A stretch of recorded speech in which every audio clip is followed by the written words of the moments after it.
Hello, everybody. My name is Mr. Kent, and I'm going to be covering a few weird sports for you.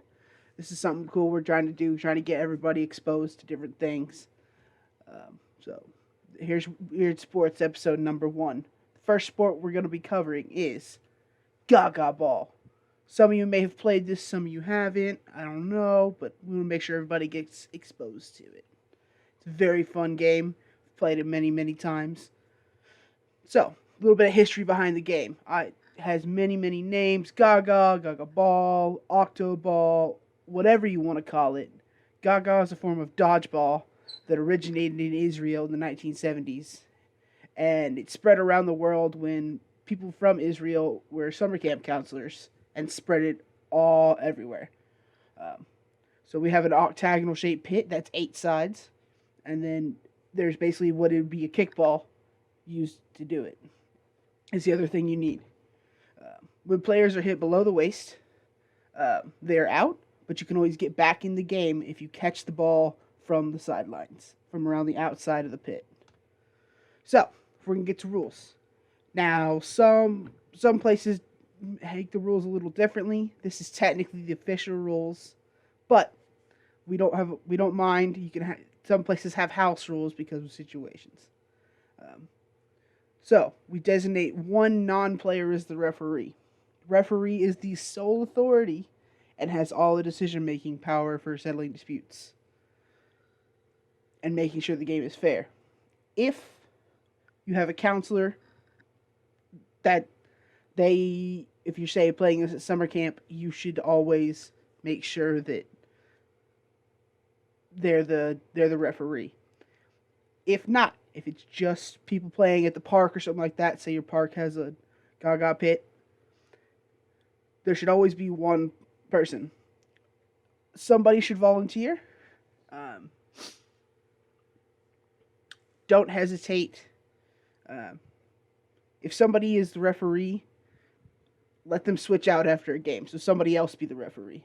So, in order to start the game, the referee will take the ball, throw it in, and the ball has to bounce twice.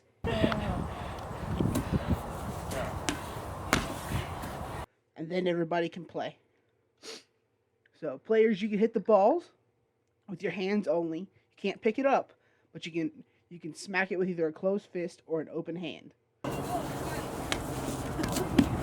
If you are hit by the ball, or if it bounces off the wall and hits you, you're out and you have to step out of the pit. If it hits the player, so it must hit the player below the waist. That's anything above the waist is that person is safe.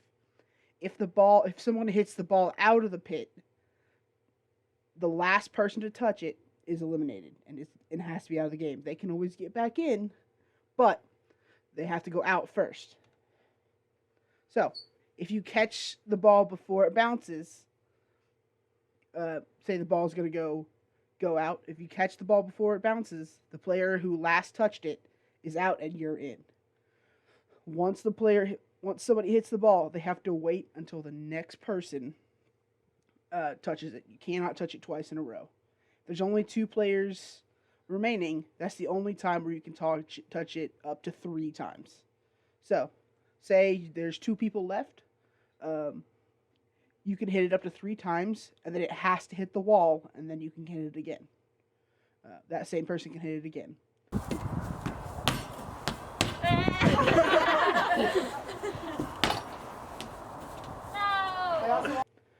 Some Gaga games are designed to be team efforts. Sometimes it's everybody against another. So it just depends on how you want to play it. Again, there must be a referee, and it must be decided whether it's going to be a team effort or going to be individual. I know when I was playing this as a kid, I played it at summer camp, so we'd have cabin. Everybody was separated into cabins. It'd be cabin on cabin until there was nobody left. So everything must be agreed on at the very beginning of the game. And so now we're going to watch a short video on just some people playing it so you can get a kind of an idea of how it goes. Okay, ready? Go. Here. Yeah.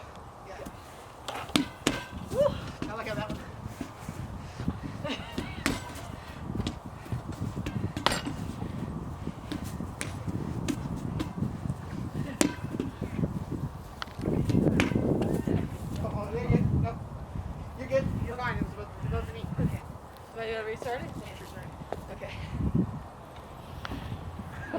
Okay.